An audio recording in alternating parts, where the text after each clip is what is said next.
What is happening, United States? Boy, oh boy, things are not going well for Fantastic Four. Get over and follow the nerdrotic. Tell them Tyrone Magnus sent you.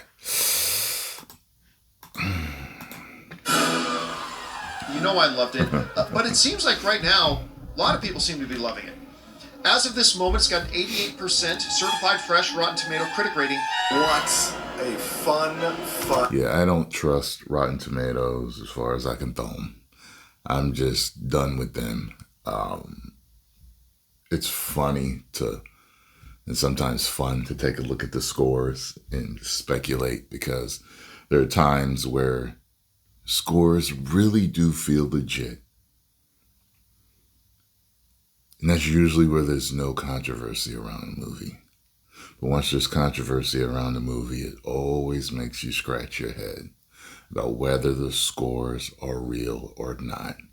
Because you're going to have positive review bombing and negative review bombing and people shilling and stuff like that. So it's like you just don't know.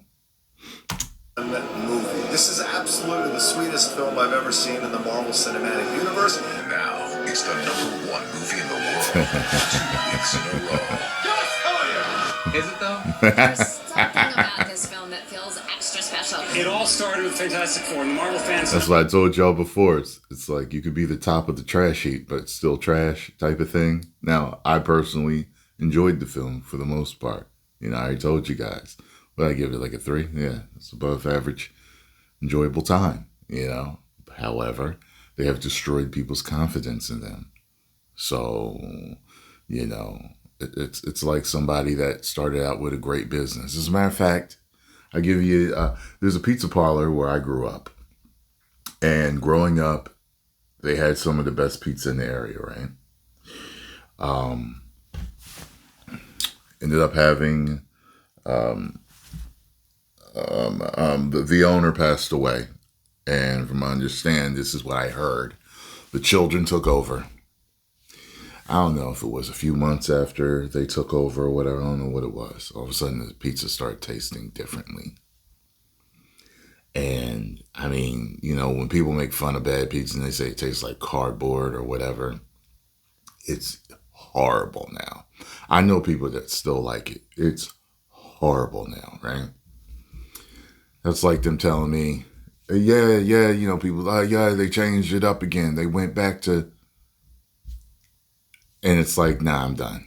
I already found other stuff. You know what I'm saying? It's just, and they've done that. They were really good. They went to the really bad ingredients, all the woke that they can put in it.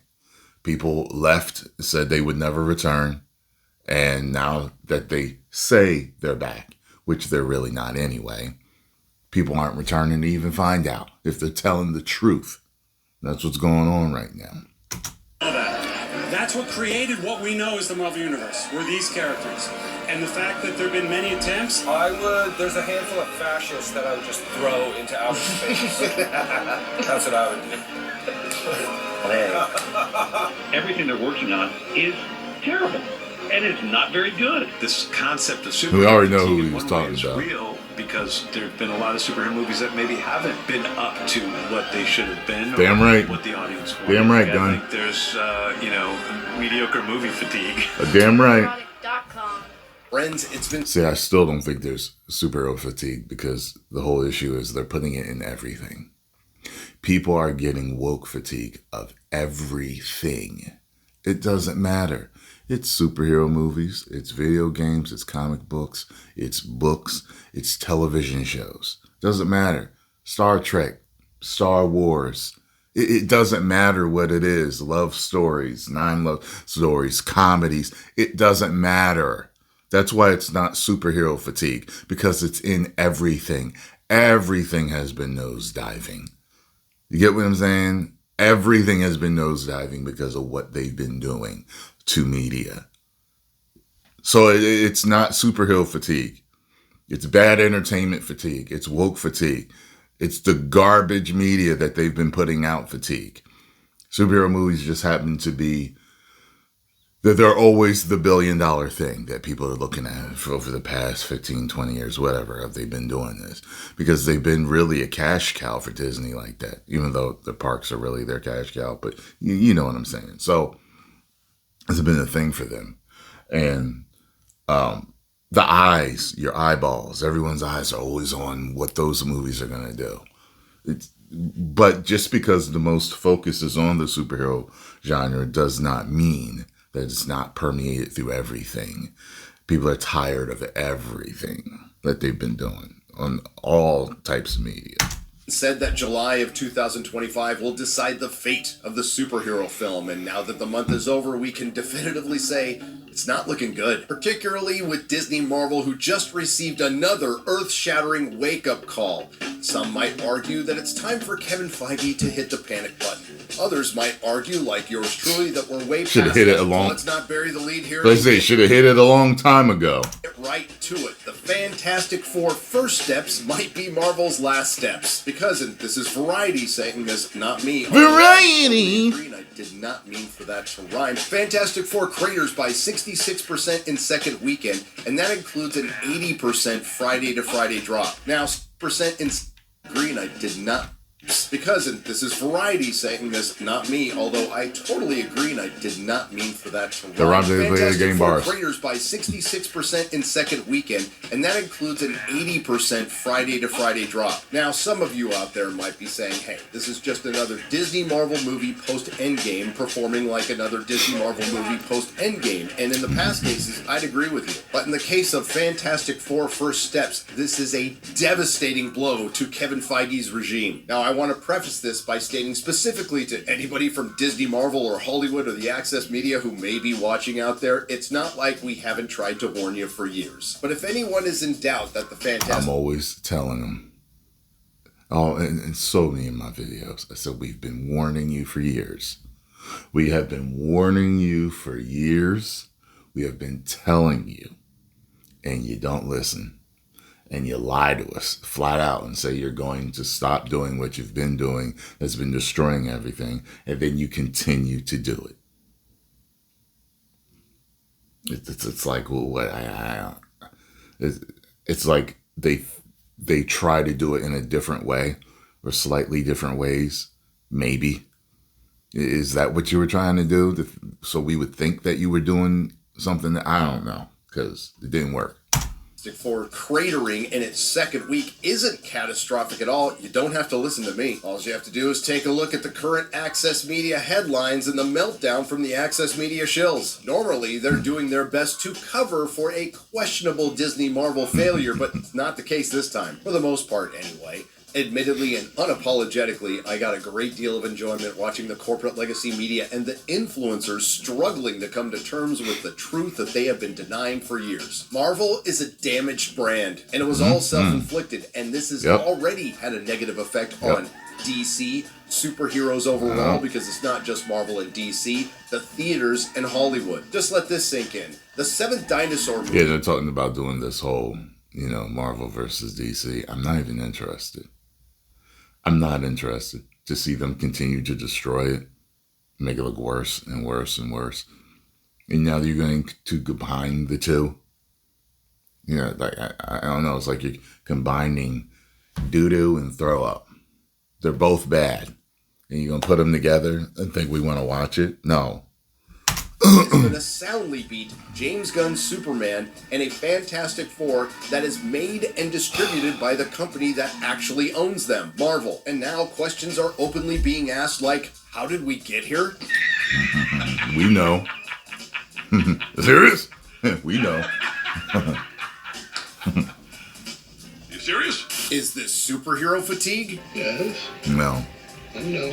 And my favorite, maybe it's time to blame the audience. What?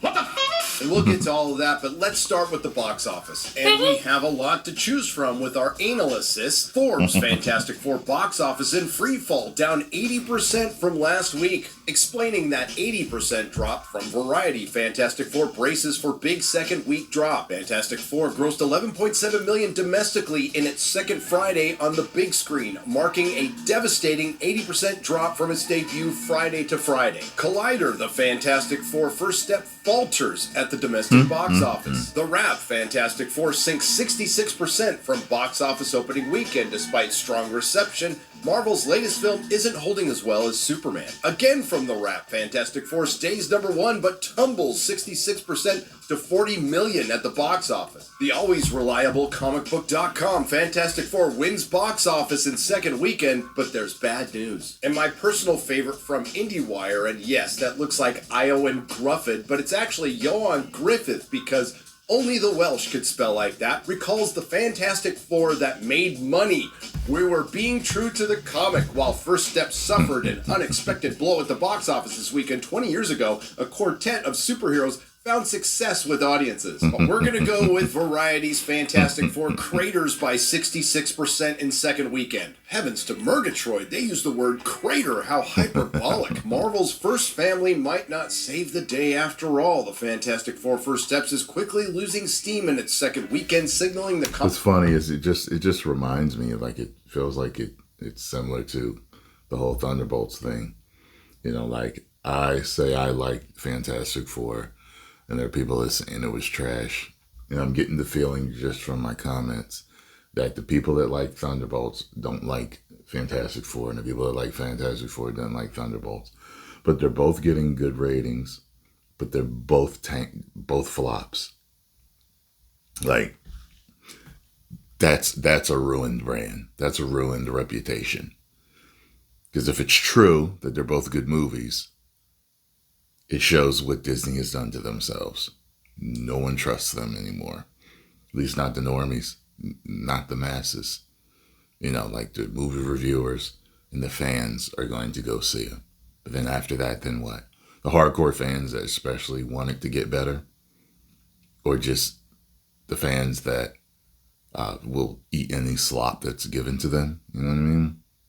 Comic book adventure isn't connecting at the box office beyond the film's core demographic of superhero fans. And apologies for stating the obvious, but let's make this clear distinction. Now there are superhero fans and comic book fans, and while there's still a little crossover, they are now, strangely enough, two separate entities. Heading into FF's second weekend, the box office analysts were projecting a 40 to 45 million opening weekend, and now it looks like it's just going to be a 40 million opening weekend, a 66% drop, which some will spin is on the high end of the low end, and this is the kind of bullshit we have to deal with. Like Deadline, who seems to take a little bit of exception with the usage of the word crater by their comrades over at Variety. By the way, both of these Access Media rags are owned by the same company, Penske Media. Craters is a big word, as 60 percentile drops are par for the course with superhero films. You are coping.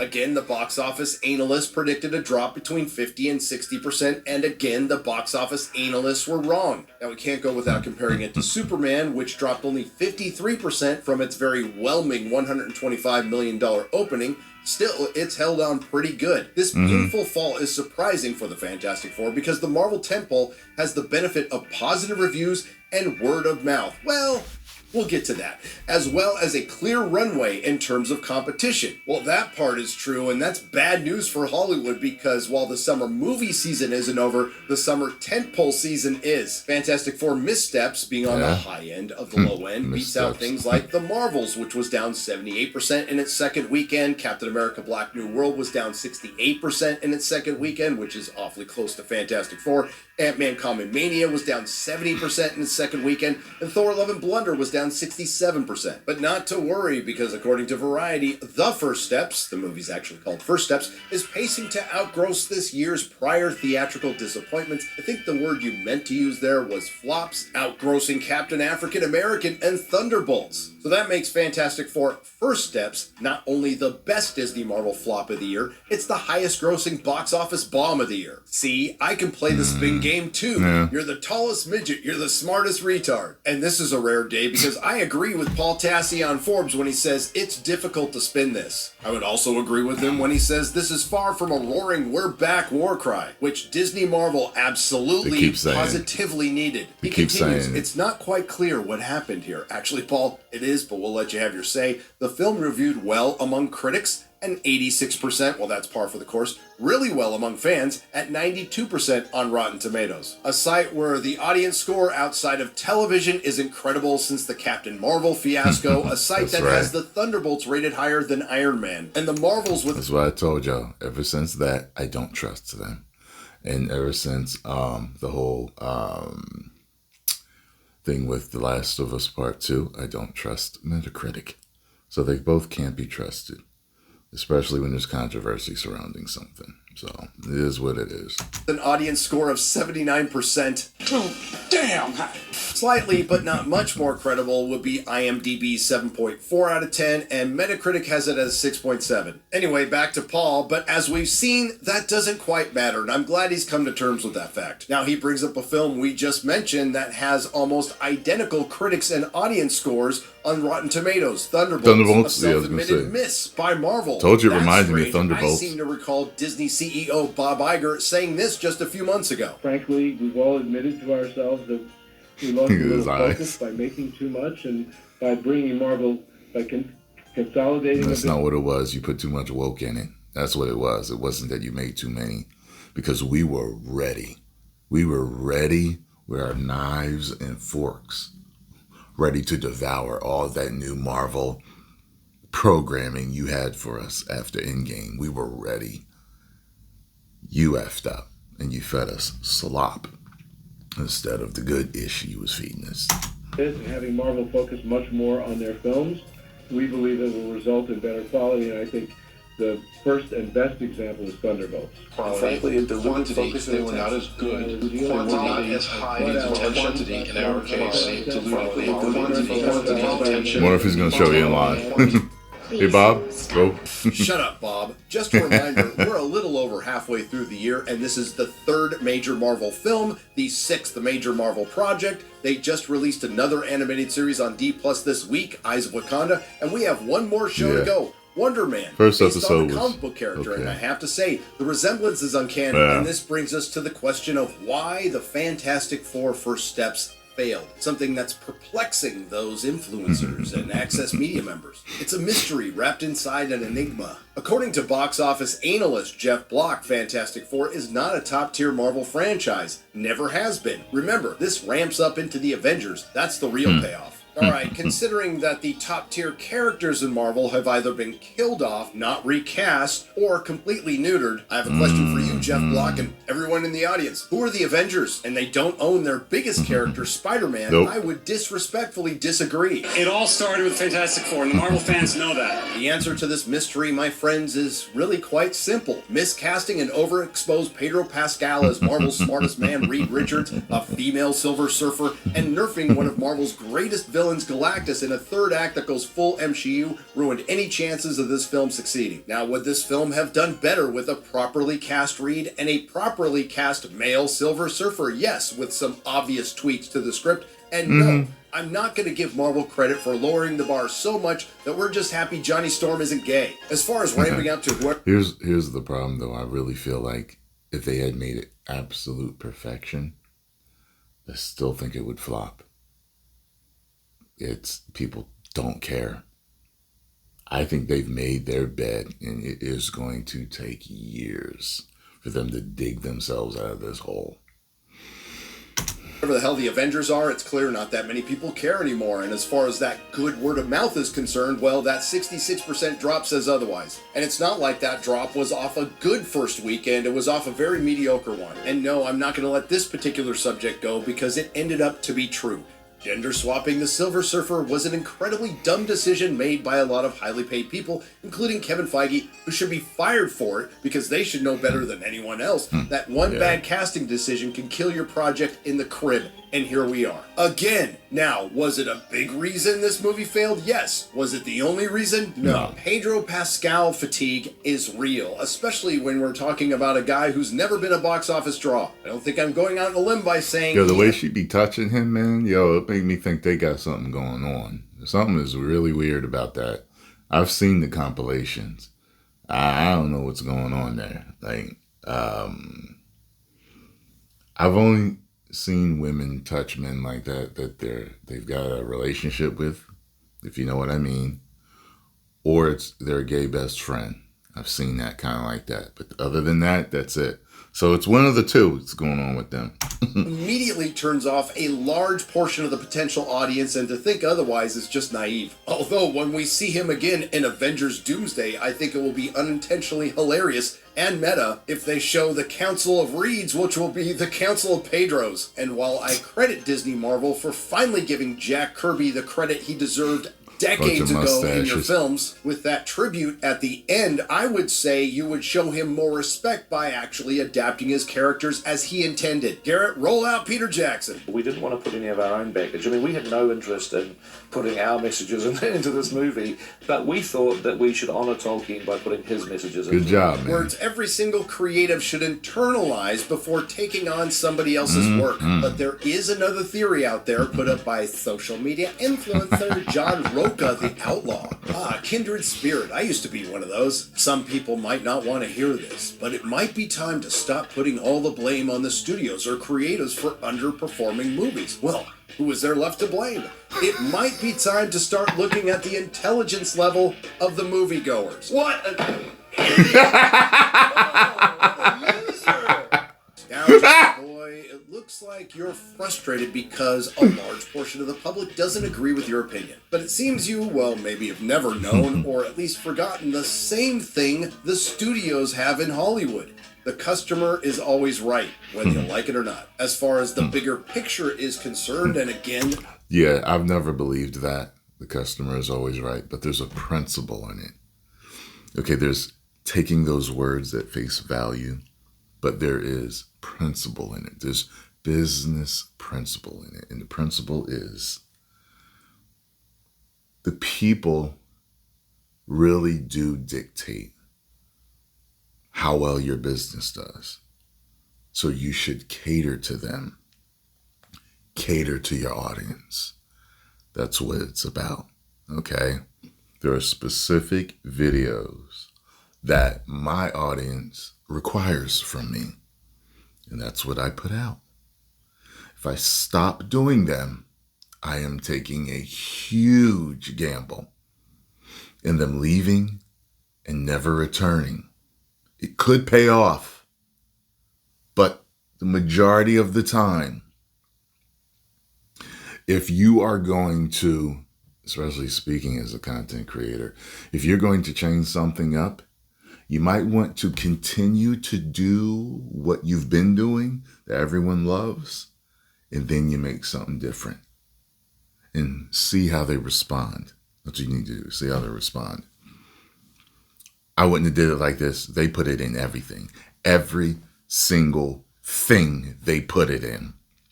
I would have just made a brand new project and it wouldn't even been Marvel. It'd been something else just to see how people were responding to it. But no, they just put it in everything. They put it in their bread and butter. They took flies into the ointment. You know what I mean? This shouldn't surprise me, but it does. Social media influencers are asking, how did we get here? My time to shine. Hello, queries. Fantastic Four First Steps is expected to have a huge drop this weekend despite great reviews and cinema score. What is going on with Marvel? Oh, you know. Oh, retard alert! Retard alert, class! With respect to the returning subscribers, you've probably heard this all before, but for the new ones, welcome who haven't. I'll recap this, but try to keep it brief. It turns out it wasn't a good idea to kill Tony Stark and kill or age out Steve Rogers. Turns out it wasn't a good idea to make Thor a himbo, turn Hulk into Mark Ruffalo, and not recast T'Challa. Turns out it wasn't very forward-thinking to bypass decades of comic books that sold in the millions to adapt canceled comic books that sold in the thousands. Turns out it was downright retarded to bring Kang into the MCU and everything that preceded his appearance was his will canonically. And then you can the character, making it all for naught. Turns out it was ill-advised to spam a bunch of crap content for which even if half of it was good, you wouldn't have this problem. And it turns out that was due to casting directors and writers based on their identity rather than hiring them based on their ability. But I'm not without solutions. Marvel Studios, maybe you should consider mixing in a couple of straight people to your marketing team. So what I love about being a part of this universe is the diversity and the inclusion, and like so people can recognize that people who look like you are out here. For all the young black boys and girls out there, I'm here. So That's nasty, man. Can you imagine how many lives this is going to be saving? Oh, God. 0. How long will you play Captain Marvel for? I don't know. I don't know. Does anyone want me to do it again? Which is weird inherently, just because we are outcast and like set aside for many reasons. That's not how it works. El niño sin amor. Por eso le dicen namor. ¿En serio? El niño que creció sin amor. Namor. Mi amor. Niño. And the worst decision of all was bending the knee to identity politics and making the deliberate decision to introduce more female characters than male characters, bringing us the MCU, which led to a half a decade of projects that were mostly disappointments, underperformers, bombs, or outright flops. And my friends, that is only the tip of the Disney Marvel failure Ain't said a lie yet. iceberg. And just to pile on a little bit more, it probably doesn't help that Deadpool creator Rob Liefeld is out there roasting Kevin Feige, admittedly for not inviting him to a party, but I'm here for it. Marvel used to make films that expanded the base with excitement that picked up the general public. The cast was poorly served, it was also poorly cast, by a poor script and dodgy FX. Galactus' second act is far superior to the third act. Then he says Marvel is suffering from Feige fatigue, which he got from my buddy Paulie at Latino Slant. And I'm guessing it doesn't help that the one guy who's created something pretty good in the last few years for Marvel, Bo DeMeo, who was ousted from X-Men 97 for, among other things, clapping back against the VP of Marvel Animation, and big surprise, she's got a hyphenated name, Dana Vasquez Ebahar, who asked him to turn off his comic collector brain because that's the last person you want doing your comic book adaptation. Bo DeMeo is saying Marvel Studios has a major leadership problem, an even bigger brand issue, and is just generally out of sync with its core audience. And I couldn't agree more, because the House of Mouse subsidiary Marvel Studios is now facing the very harsh reality that they do indeed have catastrophic and possibly irreversible brand damage. But it's not limited to them. This brings us back to the sage, the scholar whose wisdom outshines us all, particularly when he was questioning the intelligence of moviegoers who also probably make up the majority of the audience for his channel, John Roca, who follows up that statement with this: if a phenomenally stupid film like Jurassic World Rebirth can crush films like Superman and Fantastic Four at the box office, then something might be wrong with all of us. Speak for yourself. And not the studios or the creatives. Okay, a lot to unpack there, but thanks for admitting that Superman and Fantastic Four are underperforming. And this brings us to the dreaded subject of superhero fatigue, which will immediately be followed up with bad movie fatigue, or Hollywood fatigue, or woke Hollywood fatigue, or Pedro Pascal fatigue, or fatigue, or Feige fatigue. Is it one of those things, some of those things, or all of those things? Yes, probably. Maybe. I don't know. Time will tell. Bottom line, DC and Marvel both didn't do themselves any favors by releasing a bunch of bad movies that flopped, despite the fact that he is historically stupid for blaming the audience for any of Hollywood's failures. John Roca is, probably accidentally, right about one thing. The dinosaur movie is dumb, but at least it understood the assignment. And that's probably why the 7th dinosaur movie is... Yeah, and I think about that with like Deadpool and Wolverine.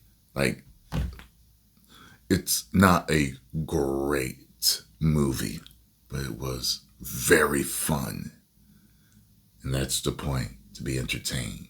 In whatever manner that you can get it done, if you can entertain the fans, you can make some money. That's what you need to do. And they did it. And they did it very well. It doesn't have a lot of replay value with me, but still, I will go back and watch it. And I had fun when I was there. And that was the point. And I'm glad I paid the money for it. curb stomping two superhero movies that, despite how I feel about them, people generally seem to like. That just so happened to be underperforming. But before throwing shade at Jurassic World fans, I think we may want to consider that Fantastic Four and Superman aren't exactly high art or great films. Is there anything here that catches your eye? No. Does that one work? No. Is this no good? No. Does it work on any level for you? No. Does it have artistic merit? No. So all of this is terrible. Well, frankly, yes. Now, obviously, Fantastic Four is going to do far worse, and let this sink in. None of the 3 Marvel films released this year are going to end up in the top 5 box office performers. Oh, and this just came in. The Fantastic Four actually performed worse, with only a $38 million weekend and a 67% drop. Oof. And as far as Superman is concerned, it's definitely going to win the superhero race this year, and one could argue it should have won July. And it didn't. Now, there's the argument out there that the $800 million film is the new $1 billion film, but considering that Superman's not going to hit that, you might want to adjust those numbers. And one could blame ticket prices being too high, oversaturating the market, diminishing returns, China not being a factor anymore, or Trump. And obviously, aside from blaming Trump, those are all valid arguments. And maybe eventually the studios are going to finally realize that the general audience has kind of moved on from superheroes, and you need to bring those budgets down. But unless you find some magic pool of talent out there that all of a sudden knows how to write good stories in Hollywood and, more importantly, knows how to adapt comic books, I'm not sure if this is going to get fixed. Who's it? John David Washington? Is that who his name is? You know, Denzel Washington's son. That movie he was in. I can't remember what it was called. You know, like The Chosen One or whatever. It was all about that little girl, whatever. And the special effects in there were great. And they said they did that movie for like $75 million. Hire that team for all your movies. And that way you can turn a profit.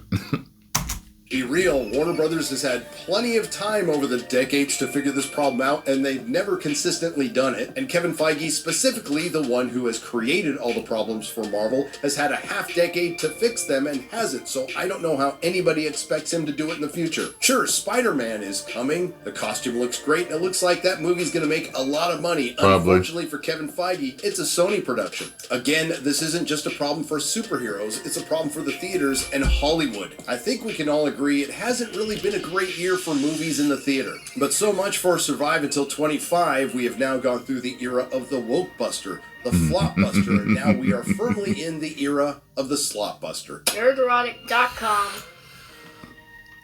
If you like what you heard, please like, share, and subscribe. If you didn't, post your comments down below. Let me know what you all think. If you enjoyed my reaction and thoughts, make sure you hit the like button, subscribe, and share.